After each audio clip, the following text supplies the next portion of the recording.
Bonjour, ici Denis Boucher, bienvenue à cette extraordinaire web-série intitulée « Les mystères du métabolisme ».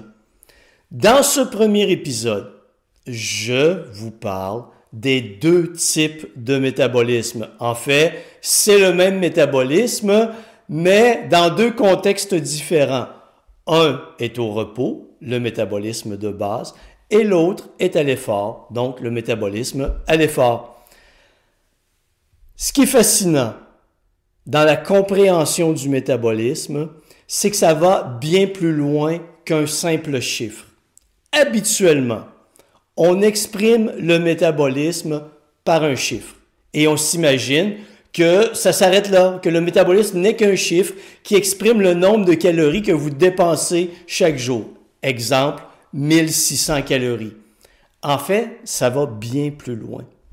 Mais nous allons commencer par la définition du métabolisme de base. Le métabolisme de base est la quantité d'énergie que vous dépensez au repos, enfin que votre corps dépense au repos, afin que toutes vos cellules puissent accomplir leur travail. Et quand je dis toutes vos cellules, je parle des milliards de cellules qui composent votre corps, dont les cellules du foie, du cœur, des reins, du cerveau, de votre ossature, de votre musculature et même de vos cellules adipeuses.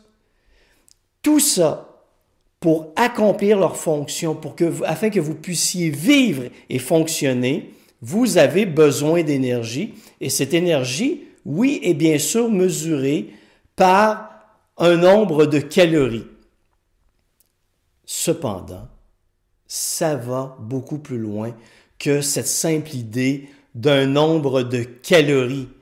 Parce que, en arrière-plan, votre métabolisme est la réaction de votre corps. Votre métabolisme est le reflet de la réaction de votre corps aux différentes demandes physiques et mentales auxquelles vous êtes soumis.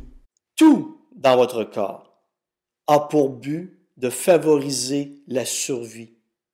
Tout dans votre corps a pour but d'apporter une quantité d'énergie suffisante afin que vous puissiez accomplir toutes les tâches que vous devez réaliser dans une journée. Et quand je parle de toutes les tâches, c'est autant respirer que travailler, que réfléchir. Si votre corps est placé dans des situations où la demande énergétique dépasse celle que vous pouvez apporter à votre corps, vous êtes automatiquement placé en situation de survie. Et lorsque vous êtes placé en situation de survie, qu'est-ce que votre corps fait pour survivre? Il ralentit l'activité du métabolisme et prend l'énergie que vous consommez à travers les aliments et essaie d'en envoyer le plus possible vers la zone de stockage, de transformer tout ça en gras, en graisse, pour les stocker dans vos cellules adipeuses, dans l'objectif de contrer cette carence qui peut durer très longtemps. Dans notre monde moderne, les carences, les situations de survie ne sont plus tout à fait les mêmes que celles que vivaient nos ancêtres il y a 20 000 ans. Il y a 20 000 ans, notre biologie était la même que celle d'aujourd'hui. Notre corps a été créé pour survivre. Donc, lorsqu'il arrivait des situations où il y avait pénurie de nourriture, qu'est-ce qui se passait? Le corps a appris à ralentir l'activité métabolique et à stocker du gras le plus possible. Parce que le gras contient beaucoup plus d'énergie que les glucides. 1 gramme de gras comporte 9 calories, 1 gramme de glucides n'en comporte que 4. Donc, stocker du gras est la manière géniale qu'a trouvé notre corps pour survivre, pour nous fournir de l'énergie en situation de manque. Mais aujourd'hui, ce qui se produit, c'est que nous affrontons de nombreuses demandes, autant physiques que mentales. Bien sûr, la plupart d'entre nous sommes devenus sédentaires. Nous passons la majeure partie de notre temps en position assise ou couchée. Oui, ça n'aide pas notre métabolisme, mais mentalement, nous devons répondre à des demandes. Physiquement, nous devons répondre à des demandes. Sur le plan familial, nous devons répondre à des demandes. Sur le plan du travail, nous devons répondre à des demandes. Donc, en toutes circonstances, pour répondre à toutes ces demandes, nous avons besoin d'énergie. Et cette énergie provient des protéines, lipides et glucides que nous consommons qui nous apportent un certain nombre de calories au quotidien. Je vous donne une situation.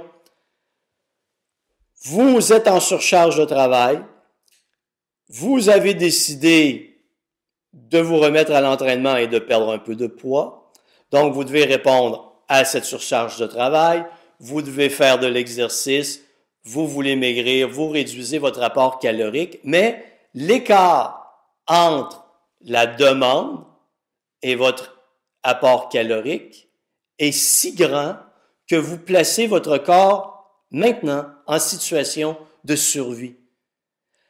Alors que vous croyez faire les bonnes choses, vous envoyez un signal à votre corps qui lui dit non, non, non, non, non, non. Ralentis ton métabolisme et stocke du gras parce que il existe un écart trop grand entre ce que je te demande et ce que je t'apporte en termes d'énergie. C'est la base du fonctionnement au niveau métabolique. Maintenant, d'autres facteurs affectent notre métabolisme. La qualité de notre sommeil, notre capacité à affronter ou à gérer le stress, notre apport calorique, je vous l'ai mentionné, et la demande physique en termes d'énergie que l'on impose à notre corps au quotidien. Tout ça fait en sorte qu'en temps réel, si vous imposez une demande à votre corps, votre métabolisme ne réagira pas demain, il va réagir en temps réel. Le but de votre corps est de s'adapter maintenant. Et tout ça se passe toujours en temps réel. Alors, lorsque vous voulez retrouver l'énergie, améliorer votre condition physique, perdre du poids, vous devez tenir compte de l'ensemble des demandes auxquelles votre corps est soumis, afin de saisir, de comprendre ou de découvrir si vous êtes en situation de survie ou si vous êtes en situation d'équilibre en matière de demande énergétique et d'apport énergétique. C'est la base du fonctionnement du métabolisme. Nous allons aller plus loin dans les prochains épisodes. Nous allons approfondir chacun des aspects afin que vous puissiez bien comprendre ce qui influence votre métabolisme. Le métabolisme à l'effort maintenant. Qu'il s'agisse de déplacer une charge, qu'il s'agisse de courir, de marcher, de faire du vélo, de travailler physiquement, c'est ce qu'on appelle le métabolisme à l'effort. Encore une fois, lorsque vous vous entraînez, comment évaluez-vous votre métabolisme à l'effort? Grâce à votre montre cardio. Et vous le faites, encore une fois, en termes de calories. Et exemple, votre montre cardio vous dit « Wow! T'as dépensé 500 calories à l'exercice aujourd'hui! Bravo, bravo! Ta montre t'envoie des bisous, des beaux petits cœurs, et t'es fier de toi! » Mais la vraie réalité, c'est que cette expression mathématique ne reflète pas ce qui se passe en arrière-plan. En fait, la dépense énergétique doit être mise en relation avec la manière dont votre corps répond à cette demande. Allons-y simplement. Vous allez marcher. 2 personnes. Une très en forme, vous et moi, condition physique ordinaire. Donc, marathoniens d'élite, nous allons marcher. Et lorsque nous marchons, comme nous sommes tous les deux à basse intensité, nous brûlons des lipides. Et comme je vous l'ai dit, les lipides comportent un maximum d'énergie. À cette intensité, ça nous permet de marcher, de pouvoir marcher très longtemps. Nous augmentons l'intensité de l'effort. Donc, nous marchons un peu plus rapidement. Je suis chanceux, malgré mon niveau de condition physique, je brûle encore des lipides. Même chose pour l'athlète à côté de moi. On sourit, on jase, on parle, ça va bien, on n'est pas fatigué. On augmente. Admettons 10 km à l'heure, on est en train de courir. Moi, je viens de transiter de l'utilisation des lipides à l'utilisation des glucides. Je commence à être essoufflé. Et comme les glucides sont en quantité, en termes d'énergie, 60 fois moins importante dans mon corps, plus je vide rapidement mes réserves énergétiques, plus la fatigue s'installe rapidement. Donc, je suis en train d'utiliser mes réserves à 10 km à l'heure, commencer à vider mes réserves de glucides. Mon athlète, lui, est encore en train d'utiliser des lipides. Pour lui, ça va très bien. Il peut courir encore très longtemps à 10 km à l'heure. J'augmente à 14 km à l'heure. Je suis essoufflé, très essoufflé. Je suis en train de vider à une vitesse encore beaucoup plus grande mes réserves de glucides. La fatigue s'installe beaucoup plus rapidement pour moi. Mais à 14 km à l'heure, mon athlète commence à utiliser ses réserves de glucides, donc il ne se fatigue pas encore. À 16 km à l'heure, je suis épuisé. À 16 km à l'heure, pour lui, tout va bien. Il existe donc une relation entre l'intensité de l'effort et notre réaction physiologique à cette intensité. Et cette réaction physiologique, c'est la manière dont nous utilisons nos réserves énergétiques. Ainsi, chaque personne réagit différemment à une intensité d'effort donné. Je vous le positionne autrement.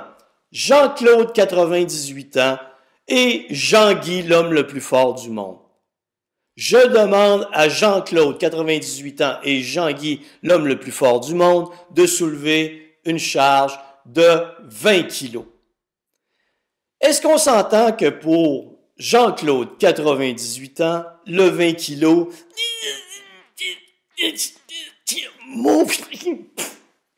fini, épuisé? Mais pour Jean-Guy, 20 kilos, l'homme le plus fort du monde, en train de s'endormir. Hein? 300 fois. Voilà. Une même charge de travail, deux réactions totalement différentes. Et notre fierté dans notre société moderne, où on veut être des super-héros, accomplir tout parfaitement en tout temps, se surpasser en tout temps, on est fier lorsqu'on voit sur notre montre cardio qu'on a dépensé dans le plus court laps de temps possible le plus de calories possible. Mais en réalité, on oublie qu'à haute intensité, on épuise rapidement nos réserves énergétiques. Et qu'en épuisant rapidement nos réserves énergétiques, qu'est-ce que je crée? Je crée un écart grandissant entre la demande et l'apport énergétique. Et lorsque je crée un écart grandissant, je place mon corps en mode survie. Et que se passe-t-il? Oui, le métabolisme ralentit et mon corps stocke davantage de gras.